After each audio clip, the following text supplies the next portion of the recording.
जय हिंद दोस्तों। आप देख रहे हैं एग्जाम मेट जी और हम एक सीरीज देख रहे हैं जिसमें यूपीएससी के प्रीवियस ईयर के प्रश्न मैं आपको करा रहा हूं प्री के, जिसमें 2019 के सारे क्वेश्चंस मैंने बता दिए हैं आपको। 2018 का पहला वीडियो बना दिया था, 20 प्रश्न देख लिए थे। ये उसका नेक्स्ट वीडियो है ना। देखिए धीरे धीरे वीडियोज़ जो हैं ज़्यादा लोग नहीं देखते हैं, है ना।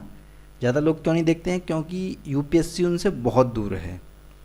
वो ये सोच रहे हों कि बिना पेपर देखे यूपीएससी कर लेंगे तो भूल जाएं, और यही कारण है कि ज़्यादातर लोग फैलाते रहते हैं कि यूपीएससी कठिन है, यूपीएससी कठिन है, यूपीएससी कठिन है। ये वही लोग हैं जो चीज़ें बताई जाती हैं उनको नहीं करेंगे, जो बताई जाती हैं उनको ना करके अगर सिंपल से क्वेश्चंस रख करके और टेस्ट सीरीज अगर लगवा दी जाए तो एकदम भीड़ आ जाएगी। ठीक है, यूपीएससी के प्रश्न देखने में किसी का इंटरेस्ट नहीं रहता। क्यों? क्योंकि वो क्या होते हैं, सभी लोगों के लिए नए रहते हैं, टफ से लगते हैं कुछ, फिर कहते हैं कि तैयारी अच्छे से नहीं होती। यही कारण है मात्र। ठीक है, तो जो भी लोग देख रहे हैं अच्छे से देखिए, आपको यदि यूपीएससी वगैरह अच्छे से करना है तो, क्योंकि बीच बीच में मैं बहुत सारी चीज़ें आपको बताता जाता हूँ।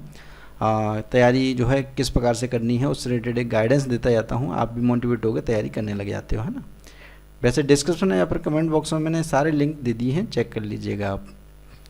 शिक्षा का अधिकार अधिनियम के अनुसार किसी राज्य में शिक्षक के रूप में नियुक्ति होने हेतु अर्हत होने के लिए किसी व्यक्ति में संबंधित राज्य अध्यापक शिक्षा परिषद द्वारा निर्धारित न्यूनतम योग्यता का होना आवश्यक है। किसी राज्य की, इसमें क्या दिया है, किसी राज्य की।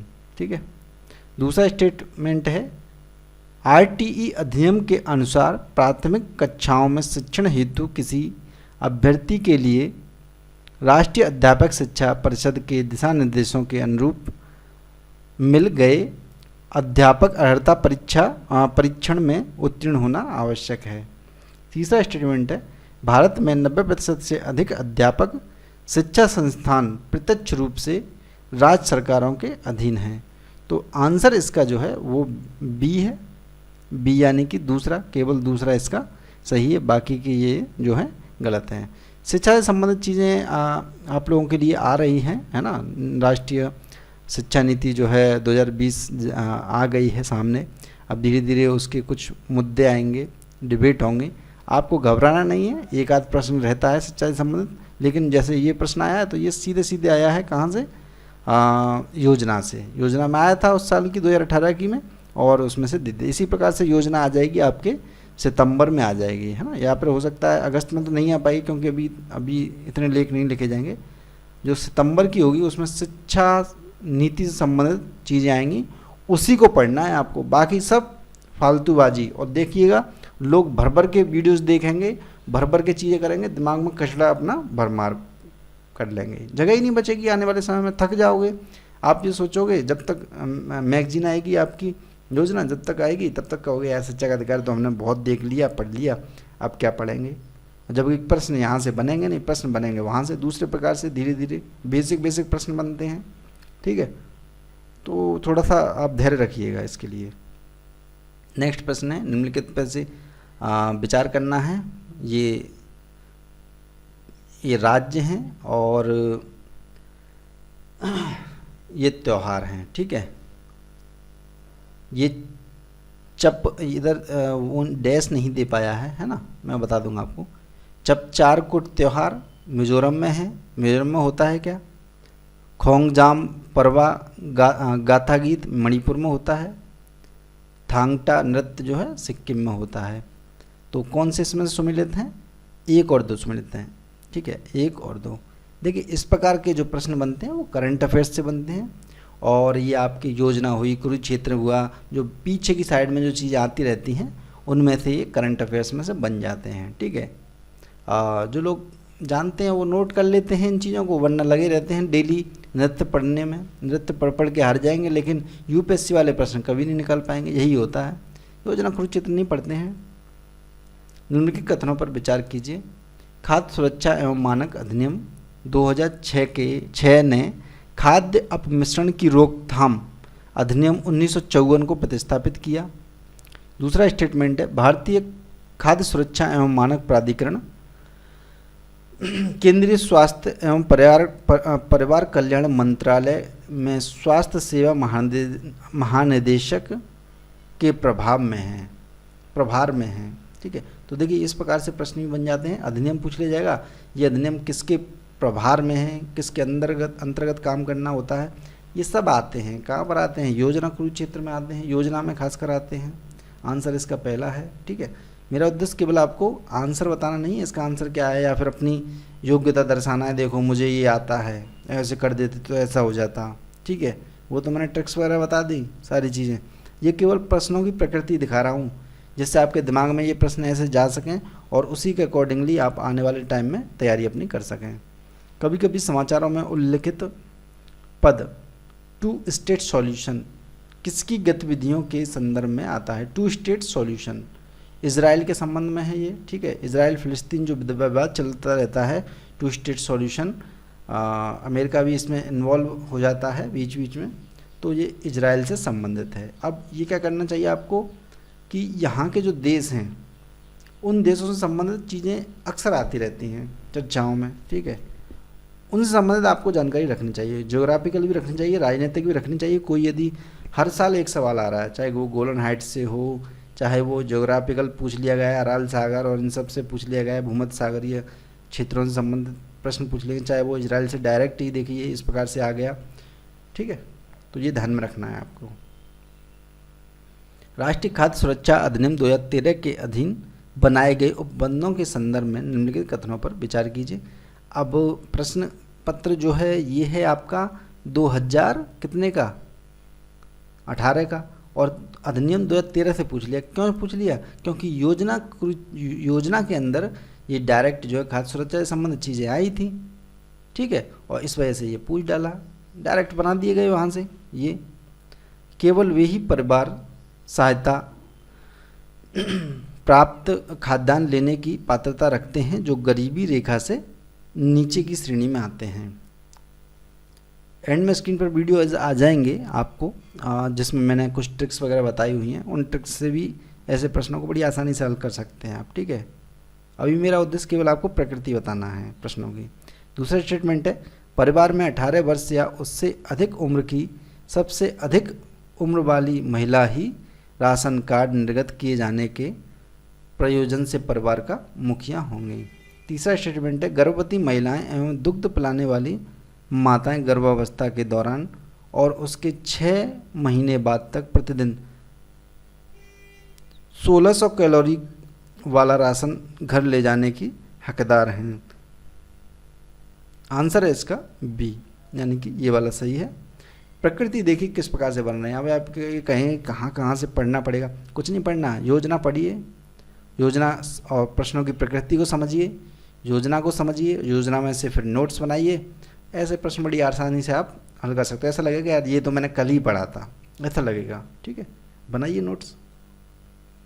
भारत में माल के भौगोलिक संकेत अधिनियम 1999 को निम्नलिखित में से किससे संबंधित दायित्वों के अनुपालन के लिए लागू किया गया? ILO, IMF, UNCTAD, WTO। देखिए माल जहाँ पर इस प्रकार की चीज़ें होती हैं वहाँ पर WTO से संबंधित तो ये हो जाता है। अब ये क्या है, ये करंट अफेयर्स में चला था, इस वजह से आ गया। निम्नलिखित कथनों पर विचार कीजिए। भारत में राज्य सरकारों को गैर कोयला खदानों की नीलामी का अधिकार नहीं है, राज्य सरकारों को। दूसरा स्टेटमेंट है, आंध्र प्रदेश एवं झारखंड में सोने की खदानें नहीं हैं। तीसरा स्टेटमेंट है, राजस्थान में लौह अयस्क की खदानें हैं। तो आंसर है इसमें तीसरा इसका सही है। ठीक है, बाकी की ये जो चीज़ें हैं ये आपकी ज्योग्राफिकल जब आप पढ़ते हो मानव भूगोल के रूप में और संसाधन वाले भूगोल के पार्ट में, तो ये चीज़ें आपको मिल जाती हैं वहाँ पर। और ये क्यों पूछ लिया गया? क्योंकि ये करंट अफेयर्स में चीज़ चली हो। ठीक है, योजना हुआ, कुरुक्षेत्र हुआ, उसमें दिया है, इस वजह से आ गया ये। डिजिटल भुगतान के संदर्भ में निम्नलिखित कथनों पर विचार कीजिए। डिजिटल भुगतान आप सभी को पता है, करंट अफेयर्स में चलता ही रहता है, चला था उस समय। भीम ऐप उपयोग करने वाले के लिए यह ऐप यूपीआई सक्षम बैंक खाते से किसी को धन का हस्तांतरण करना संभव बनाता है। तो ये बिल्कुल सही है, यूपीआई के थ्रू ही तो होता है भीम ऐप से। जहाँ पर चिप पिन डेबिट कार्ड में प्रमाणीकरण के 4 घटक होते हैं, भीम ऐप में प्रमाणीकरण के सिर्फ 2 घटक होते हैं। जो लोग भीम ऐप चलाते हैं उन्हें पता है कितने घटक होते हैं, ठीक है, 2 तो नहीं होते, है ना, 4 ही होते हैं, 4 या 5 होते हैं, ठीक है। जब आप अपना देख लीजिएगा कितना है, उसके अनुसार दिया हुआ है। ये आंसर इसका पहला है, करंट अफेयर्स में चली हुई चीज़ है। निम्नलिखित में से कौन सा शहर दिल्ली के सबसे समीप के देशांतर पर स्थित है? ये करंट अफेयर्स से जुड़ा हुआ है। दिल्ली के भौगोलिक ज्योग्राफिकल जानकारी आपको एक मैप में होनी, माइंड में एक मैप होना चाहिए दिल्ली अपने पूरे भारत का, उससे रिलेटेड चीज़ है ये, ठीक है। तो जो जितना डीप गया होगा ज्योग्राफी के अंदर, बार बार चीज़ों को रिवीजन करता होगा, देखता होगा मैप वगैरह, उन्होंने ये आंसर लगाया होगा, ठीक है। बेंगलुरु इसका आंसर है, सबसे समीप देशांतर। देशांतर का मतलब समझते हैं, जो ये वाली जो ऊपर से नीचे वाली लाइन जो होती है, एक तो होती है ये विषुवत रेखा और अक्षांश रेखाएं, ठीक है, ऐसे करके, और जो ऊपर से नीचे की साइड में होती हैं वो होती हैं देशांतर रेखाएं। तो दिल्ली के समीप के देशांतर में कौन सा स्थित है? बेंगलोर स्थित है। अंतर्राष्ट्रीय श्रम संगठन के 138 एवं 182 अभिसमय यानी धारा 138 और 182 किससे संबंधित है? बाल श्रम से संबंधित है ये, ठीक है। ये डायरेक्ट आपको अभिसमय से संबंधित क्यों पूछ लिया गया? क्योंकि योजना में ये आती रहती हैं चीज़ें, इस प्रकार की करंट अफेयर्स में चलती रहती हैं। धन विधेयक के संबंध में निम्नलिखित कथनों में से कौन सा कथन सही नहीं है पूछा है। सी इसका सही नहीं है। धन विधेयक भारत की आकस्मिक निधि से धन के विनियोजन से संबंधित है, तो ये गलत है। आकस्मिक निधि से कोई लेना देना नहीं है इसका। बाकी का ये इसके सही हैं, तो इन्हें देख लेते हैं, कभी भी ये आ भी सकते हैं। किसी बिल विधेयक को धन विधेयक तब माना जाएगा जब उसमें केवल किसी कर के अधिरोपण, उन्मूलन, माफ़ी, परिवर्तन या विनिमय से संबंधित प्रावधान हो। बिल्कुल सही है। धन विधेयक में भारत की संचित निधि एवं भारत की आकस्मिक निधि की अभिरक्षा से संबंधित उपबंध होते हैं। बिल्कुल सही। धन विधेयक भारत सरकार द्वारा धन के उधार लेने या कोई प्रत्याभूत देने के विनिमय से संबंधित है। बिल्कुल। नेक्स्ट प्रश्न है, भारत के राष्ट्रपति के निर्वाचन के संदर्भ में निम्नलिखित कथनों पर आपको विचार करना है। पहला स्टेटमेंट है, प्रत्येक एमएलए के vote member of legislative assembly, प्रत्येक एमएलए के वोट का मूल्य अलग अलग राज्यों में अलग अलग होता है, तो बिल्कुल। दूसरा स्टेटमेंट है, लोकसभा के सदस्यों के वोट का मूल्य राज्यसभा के सदस्यों के वोट के मूल्य से अधिक है। लोकसभा राज्यसभा के जो वोटों का मूल्य वो समान होता है, ठीक है। और राज्यों में जनसंख्या के आधार पर वोट निश्चित होता है, ठीक है। तो ये पहला सही है। अब इसके बारे में आपको जानकारी होनी चाहिए डीप, राष्ट्रपति संबंधित। आप सभी को पता है राष्ट्रपति का चुनाव था उस समय, इस वजह से पूछ लिया गया। भारत के अब लोग क्या करेंगे, पॉलिटिक्स शुरू से पढ़ेंगे, बिल्कुल लक्ष्मीकांत को, एनसीईआरटी को, ऐसे नहीं पढ़नी होती हैं वो, शुरू से तो शुरुआत में करनी होती है। बाकी का 1 साल जैसे आपने कुछ पढ़ लिया, उसके बाद तो बस आप करंट अफेयर्स पर फोकस करिए। करंट में कोई घटना चल रही है उसको पढ़िए, नोट्स बनाइए, उसको रिवीजन करिए। इस प्रकार से तैयारी होती है यूपीएससी की। भारत के संदर्भ में अंतर्राष्ट्रीय परमाणु ऊर्जा एजेंसी के अतिरिक्त नवाचार का अनुसमर्थन करने का निहितार्थ क्या है? Additional protocol, न्यायाचार। ए, असैनिक परमाणु रिएक्टर IAEA के रक्षोपाय के अधीन आ जाते हैं। ये है इसका आंसर, ठीक है। ये अक्सर चलती रहती हैं करंट अफेयर्स में, इसलिए पूछ लिया गया ये। अब करंट कहाँ से पढ़ेंगे, मैंने बता ही दिया है कहाँ से पढ़ेंगे। निम्नलिखित देशों पर विचार करिए, ऑस्ट्रेलिया, कनाडा, चीन, भारत, जापान, USA। निम्नलिखित में से कौन आसियान के मुक्त व्यापार भागीदारों में से हैं? कौन से भागीदार हैं मुक्त व्यापार के? सी आंसर है, एक दूसरा नहीं है कनाडा, ठीक है, 3, 4, 5 और एक छठवा यूएसए नहीं है। कनाडा और यूएसए नहीं है, बाकी का ऑस्ट्रेलिया, चीन, भारत, जापान, ये सब हैं। अब ये करंट अफेयर्स में चलते रहते हैं, अक्सर नोट करने पड़ेंगे आपको जो भी करंट अफेयर्स में चल रहे हैं, ठीक है। अभी आसियान से पूछ लिया है, अभी मान लीजिए ब्रिक्स से पूछ लिए कौन मुक्त व्यापार के भागीदार हैं, ब्रिक्स से पूछ लिए, ठीक है। इस प्रकार से पूछ लेते हैं दोस्तों। आपको पता होना चाहिए आसियान का कौन कौन सदस्य है, कौन पूर्णकालिक है। जलवायु अनुकूली कृषि के लिए वैश्विक सह संबंध, global alliance for climate smart agriculture के संदर्भ में निम्नलिखित कथनों पर विचार कौन से जो हैं सही हैं, ये बताना है, कौन से कथन सही हैं। पहला, GACSA 2015 में पेरिस में हुए जलवायु शिखर सम्मेलन का एक परिणाम है, ये गलत है। GACSA में सदस्यता से कोई बाध्यकारी जो है दायित्व उत्पन्न नहीं होता है, ये बिल्कुल सही है।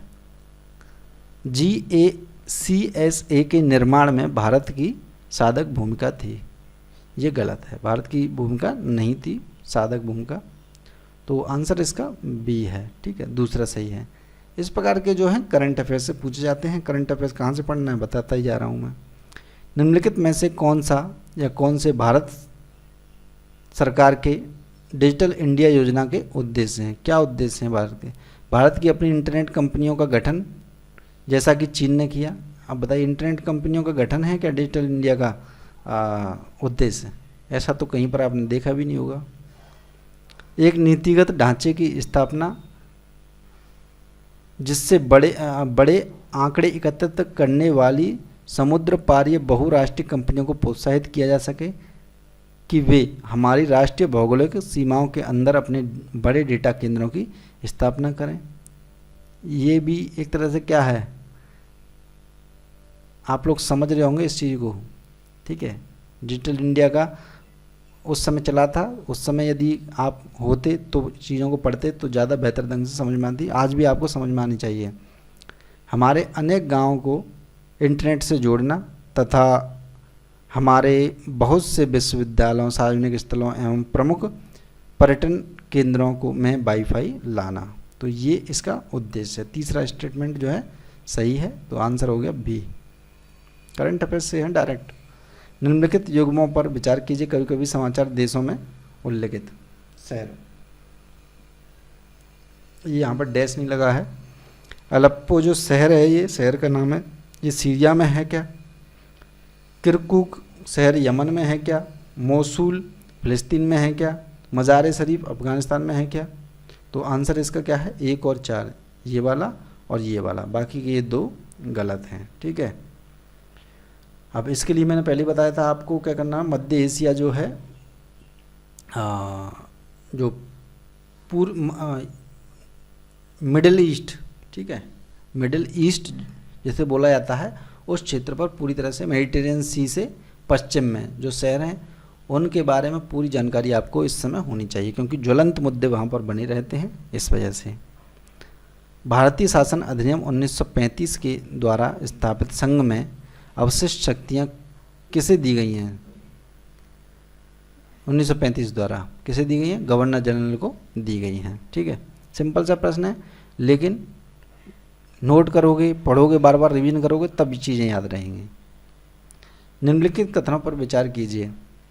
विधानसभा का अध्यक्ष यदि विधानसभा के सदस्य नहीं रहता तो अपना पद रिक्त कर देगा।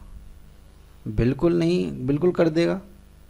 जब कभी विधानसभा का विघटन किया जाता है तो अध्यक्ष अपने पद को तुरंत रिक्त कर देता है, नहीं, तुरंत रिक्त नहीं करता है। जब तक दूसरा अध्यक्ष नहीं आ जाए तब तक रिक्त नहीं करता है, ठीक है। तो ये राज्यों तक, इस बार देख रहे हो केंद्र से हट के राज्यों से प्रश्न आ रहे हैं, ठीक है, एमएलए से आ रहे हैं। तो ये करंट अफेयर्स में चीज़ चलती है, इस वजह से पूछ ले जाते हैं आपसे। विधि और स्वाधीनता के बीच सबसे उपयुक्त संबंध क्या है? विधि और स्वाधीनता। विधि क्या है? आपको आपके ऊपर क्या है, एक तरह से एक नियम कानून जो है लगाती है विधि। स्वाधीनता क्या है? आपकी स्वतंत्रता। एक तरफ कानून है और एक तरफ स्वतंत्रता है, तो ये क्या है, इनमें संबंध क्या है? इसका आंसर है बी। यदि विधि नहीं है तो स्वाधीनता भी नहीं है। ठीक है, ये आंसर है इसका। तो दोस्तों इतने ही इसमें प्रश्न हैं। आप इस वीडियो को लाइक और शेयर कर दीजिए। नेक्स्ट वीडियो में हम मिलेंगे, और सभी लोगों को प्रेरित करने के लिए वीडियो बना रहा हूं जिससे पुराने प्रश्न देख सकें। ठीक है, आप लोग प्लीज़ इसे लाइक ज़रूर करिए जिससे दूसरे लोगों तक ये वीडियो पहुंच सकें, क्योंकि ये सीरीज़ पहुंचना ज़रूरी है। वैसे मैं तो अपनी तरफ से पूरा काम करूंगा, लेकिन क्या फ़ायदा 100-200 ही लोग रह जाएं तो फिर बंद करना पड़ेगा ना, है ना। वैसे तो मुझे पता है कि कम ही लोग ऐसी चीज़ें देखते हैं, वो तो उन्हें तो ड्रामेबाजी चाहिए लोगों को। इसी वजह से सिलेक्शन का जो है लेवल कितना है, 800-700, वही लोग सफल हो पाते हैं, 800-700। बाकी सब तो भीड़ है, वो मुझे भी पता है। इस वीडियो को लाइक और शेयर ज़रूर कर दीजिएगा। जय हिंद, जय भारत, धन्यवाद।